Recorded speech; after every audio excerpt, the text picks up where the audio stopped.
Hello, and welcome to the first round of the season. We're here now at Park, Australia, for the first round of what should be an exciting season. Welcome along to the Australian Grand Prix. The lap of our park consists of 16 corners as we race on this very cool clockwise circuit. Watch out between the complex of 11 and 12, which is sure to bring some exciting action to this Grand Prix. Now that we've looked at the track, let's head on to the standard for today's race. It's been an incredible debut for Spiker with their driver Shen being on the front row alongside Fernandez in the Toyota. Toyota have never seen this much success, they're finally getting it. Team McLaren to UK Ball and BDS Formula 1 were up 3rd and 4th on the grid. They'll be looking to charge after them top 2 in order to get the 1-2. We'll see Montero lining up P5, Electra P6, where P7 and Yamaha P8. That's out of the way, let's head on to the main Grand Prix.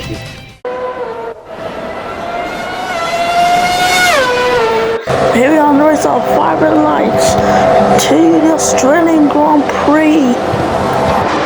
And it's lights out and away we go. Shen has a good start from the front row alongside Fernandez on the Toyota as they head towards turn 1. They are not neck and neck. Shen clearly in the lead.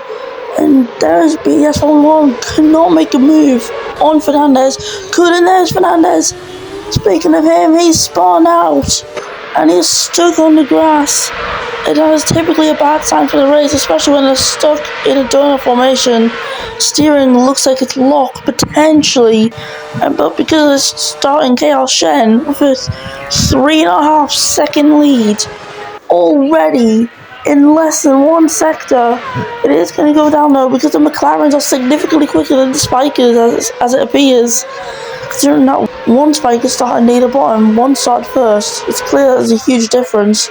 Shen probably got lucky in the quali stages, but now it's the McLaren 2nd and 3rd. They've gained a free place off the start, but they've got it all to do to try and chase after the first place Spiker car of Shen, who will ensure to defend as much as he can, as we're currently looking towards Revo in P6, who has improved a place off the start, I'm sure.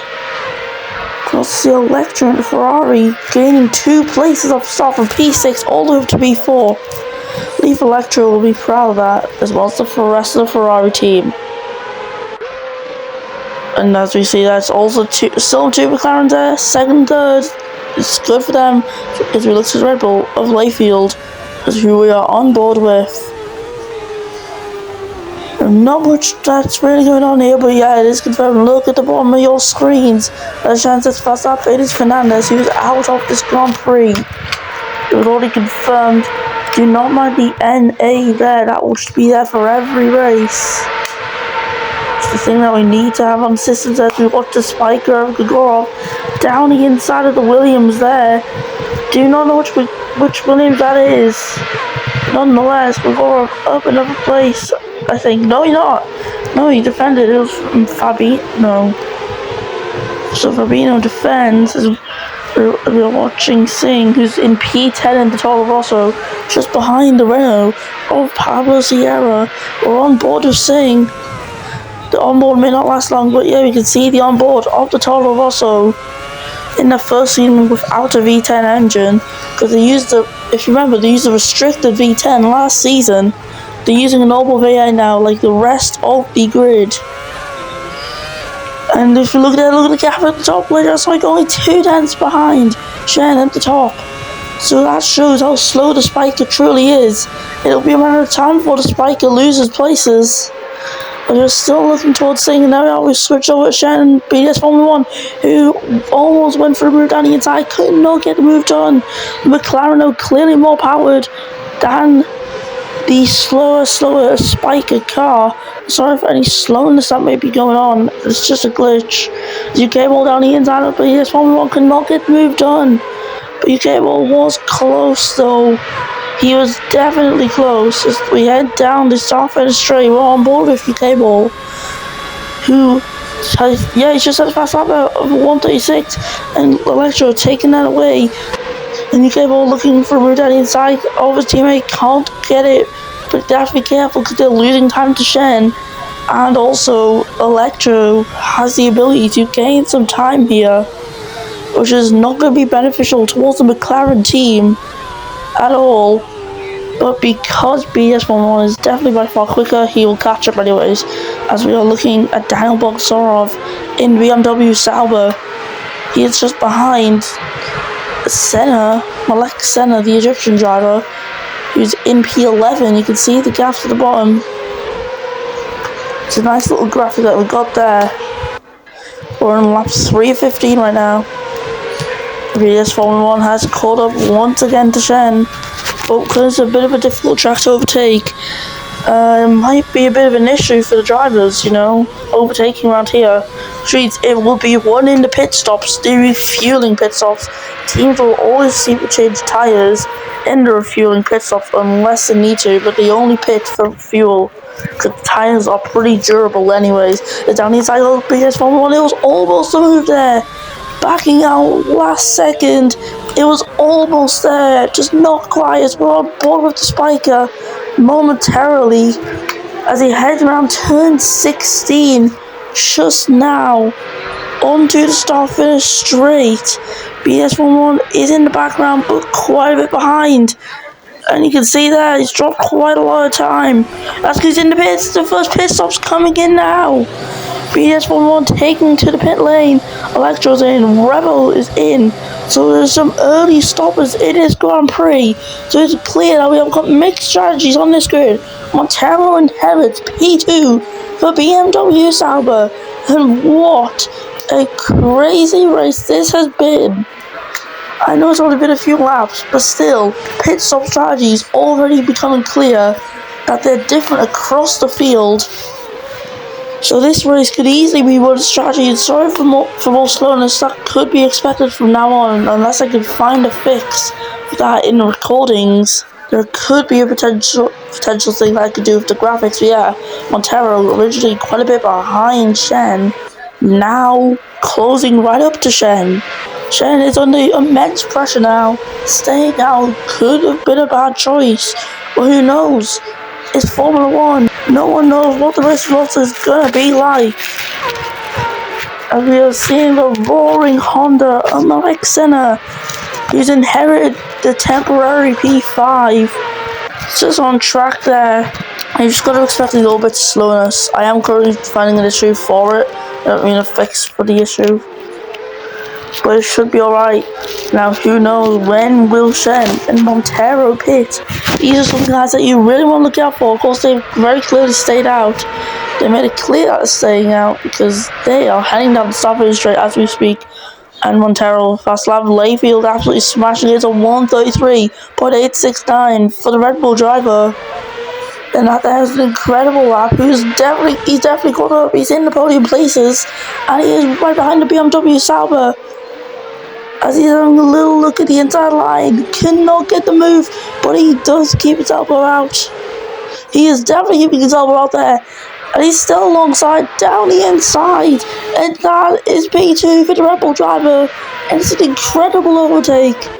Wow, that was amazing from the Malaysian, who's now charging towards Shen, who's in P1. He's having a look to the inside. Will he make it? Will the move work or not? They're side by side. He's forced off. They feel forced wide to the outside line, having to slow down and just compromise him because Montero around the outside of turn 11 into turn 12. Will the move be made? No, it's not. Montero backs out. Shen currently in the defending seat once again from Layfield, who is still set to be behind. And this top 3 situation is getting crazy. Shen is just an absolute barrier for these guys, Layfield and Montero. And you can tell that they're losing all the time, so I won't be surprised if any of them guys, Layfield or Montero, pit now.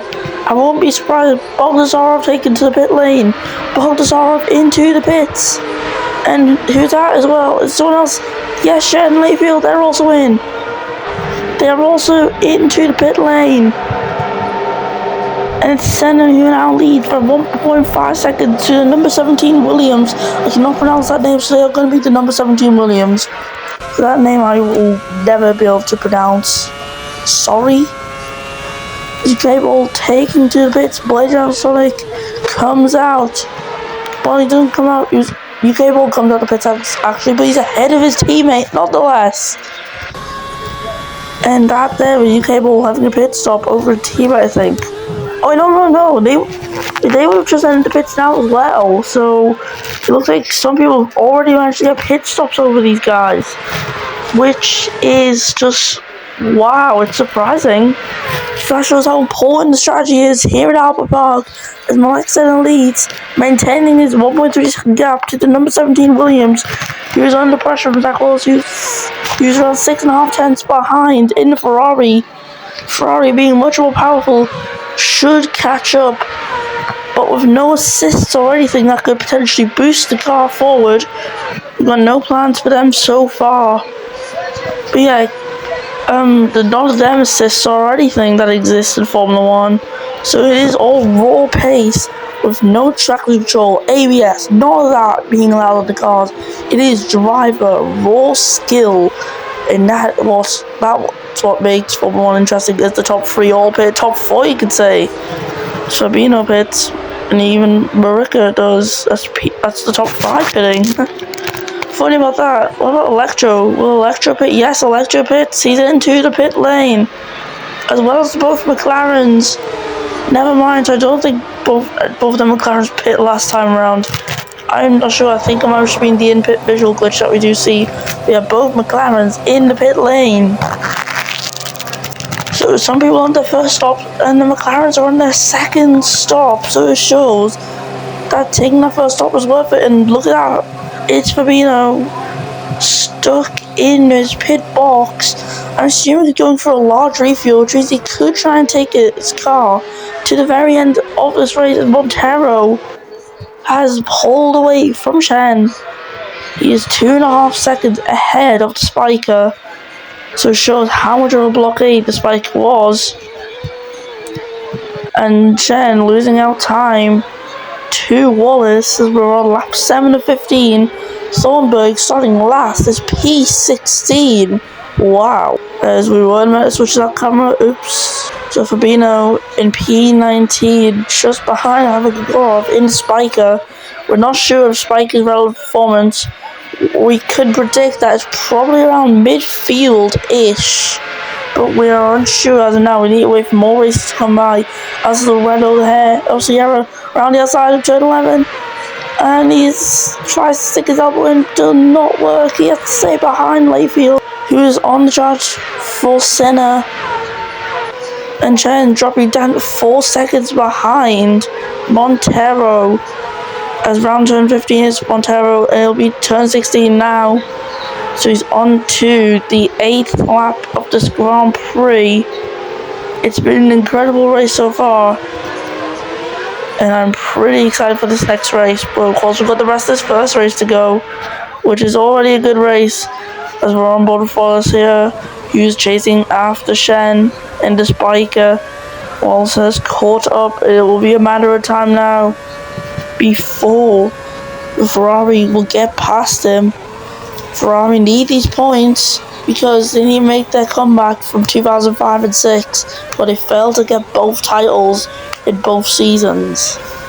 So of course that would be a bit of an embarrassment to the Ferrari team. So they're gonna have to just do their best as the curbs shaking the cars around. It's gonna be perilous. What if a car goes off the track? They're gonna be bouncing everywhere, and it could just force them into retirement this Grand Prix. We had one retirement so far in Fernandez on lap 1 when he spun and then his steering locked. That's one bad thing about these cars. The steering can lock pretty easily from a simple spin.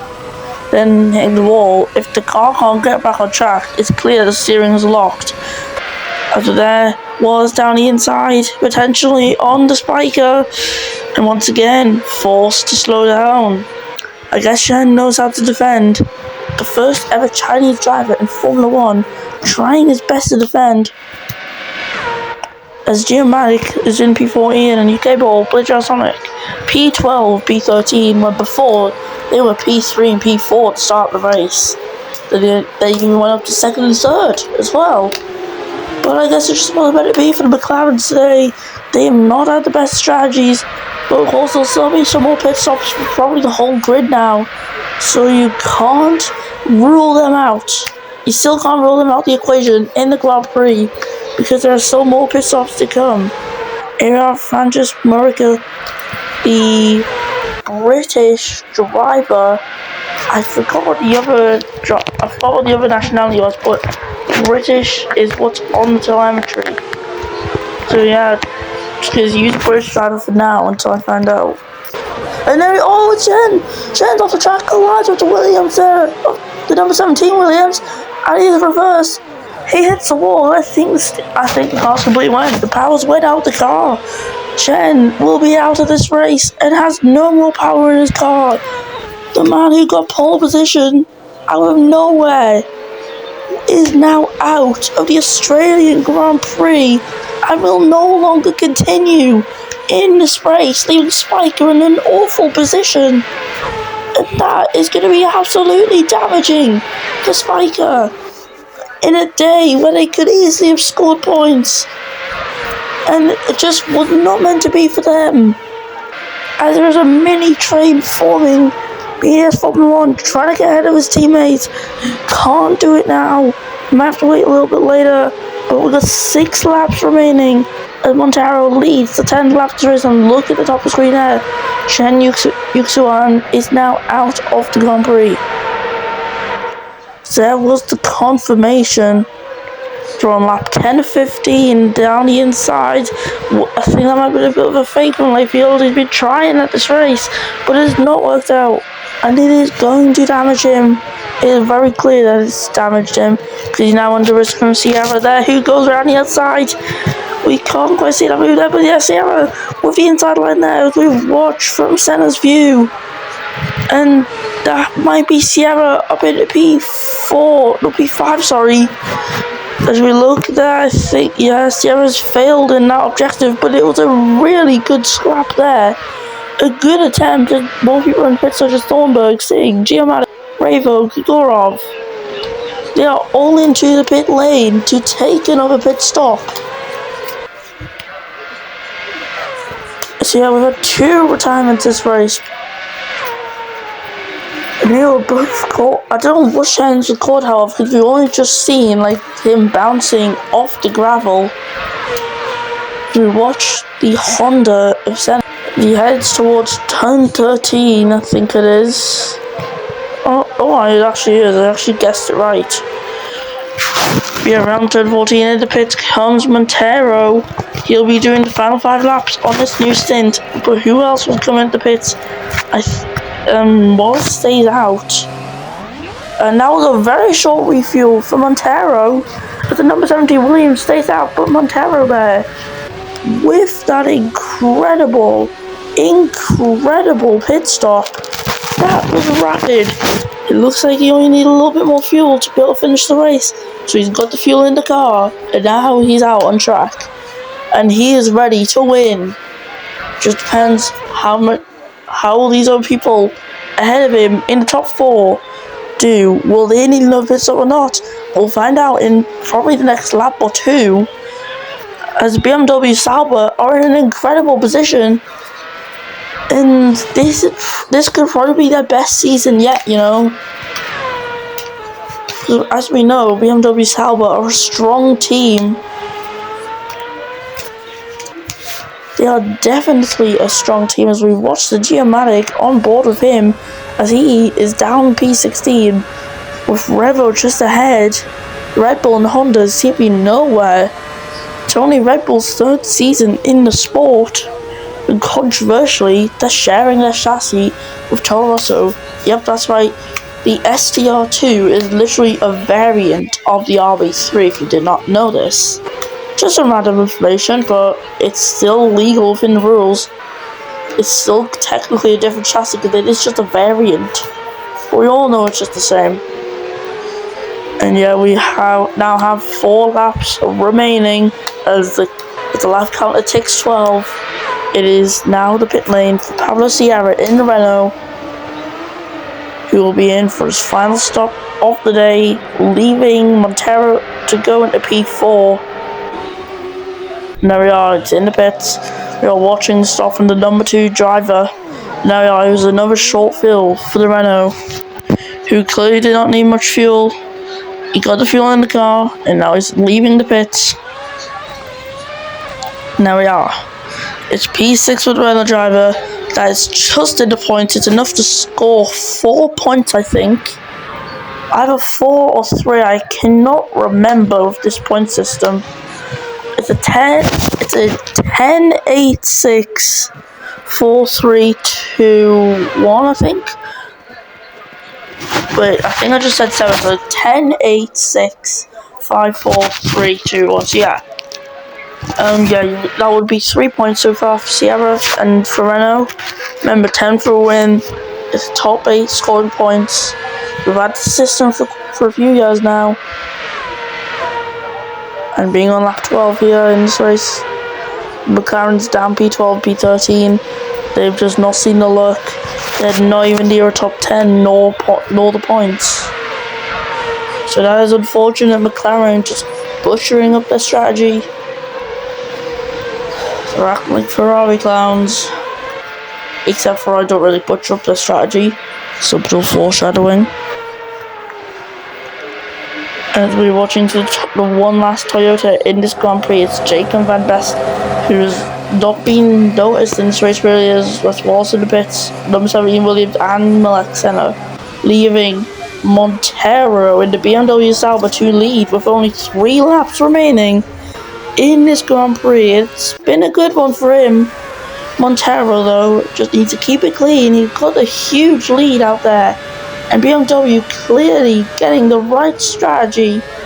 Wallace is in P2, and the number 17 Williams is in P3 with 3 different constructors on the podium. So who knows what the constructors would look like, or the drivers. We don't know what it's going to look like. That's what I'm saying. We have no clue. As in the pit, it is Fabian Fabino, who's just leaving the pit lane now. It's P10, P11 for McLaren's UK BDS respectively. And currently Van Basten looking to take the final points position into Toyota. That's going to be a good battle to keep an eye on, because Van Basten's got to defend from 2 100 out of 100 McLarens and a 100 out of 100 Ferrari. He needs to defend from that for essentially 2.5 laps straight, with no errors involved in order to get the points that he needs for the team. As we are on board with Montero around the final corner, he's going to start the penultimate lap of the Australian Grand Prix, and assuming everything goes right for him, he will take the win. It'll be BMW Sauber getting a victory in Formula 1. He just needs to keep it clean, and he can make the dream a reality for the team. As I look at Van Basten in Toyota, he believes he can do it, but he has a Ferrari right behind him, right on his end. As Electro looking to the inside, and he's cut off by Van Basten, causing him to potentially lose a little bit of time on the German driver. 2 Germans fighting it out here for the final point.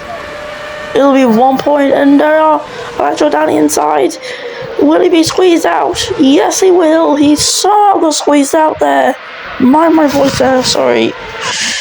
And the McLarens, they're trying their best to stick fit, but if they want to get the point, they're going to have to make the attack as well. And with only 2 laps to go, it's looking unlikely for the McLarens, so it's most likely going to be Electra taking the final point, as Montero is not losing much time up in front, and that's expected. The cars are close. The cars are definitely close. And Van Basten just has it all to do today. With Montero, he's driven incredibly well today. And in 1 lap time, he can taste the victory that he would have so wanted as a child. Rounding the final corner, there's only 16 more turns left until the victory can be taken for BMW Sauber. It'll be a full 10 points for them. They will be loving it. The celebrations will be kicking off. But you can't celebrate too early. Senna in P4 now is not far behind the number 17 Williams, and it could be a podium for Senna if he can drive quick enough. But realistically, the overtake's not being that possible. Time is running out at the rate of naught. As Layfield in P6, he was down below P10 earlier, I'm sure. As UK Ball still wanting to get ahead of Electro wanting to get ahead of Van Basten, but they were just unable to. It's a truly train right now we're experiencing. We're truly experiencing a truly train. It's like, honestly, it's just like a ball of yarn. It just comes apart. Ugh. Get that reference? Yarno, truly. That wasn't even funny, but okay. I was watching Tim Montero. He's driven brilliantly today. As I said, 1 lap ago, 16 corners ago, in fact. Routing turn 15, which will then turn to turn 16 very quickly. It's been an incredible race for Montero. He's driven brilliantly. As he rounds the final corner, it is the win for Montero. In the BMW Sauber, he takes the win. And BMW Sauber on the top step of the podium, which will be delightful to them. Ferrari getting onto the podium with Zach Wallace, who takes P2, and number 17 Williams will just get P3 there as Sierra then Layfield, and we see that the gaps are so close between the guys there, and Van Basten looks like he'll just hold on for P8. And Baldessaro upsetting the fastest lap of this race, who finishes P7, so it's an extra 2 points for BMW Sauber on top of the 10, 12 points for them. That's an incredible result. Van Basten, the Electro, and the Cable, as you can see that is Blue Sonic, and Marika, who is literally nothing away from him there. That was a close result. Wow, and Grigorov, he'll be last here. Spiker just showing no pace. It's P18 out of P20. Ignore the P21, ignore the NA. Imagine that does not exist. Yeah, Grigorov, last place for him in the Australian Grand Prix. And that marks the end of the Australian Grand Prix. Here's the race results, and we'll see the drivers and constructor standings next. Hope you had a good one, and I'll see you in Malaysia for round 2 of the Formula V8 World Championship.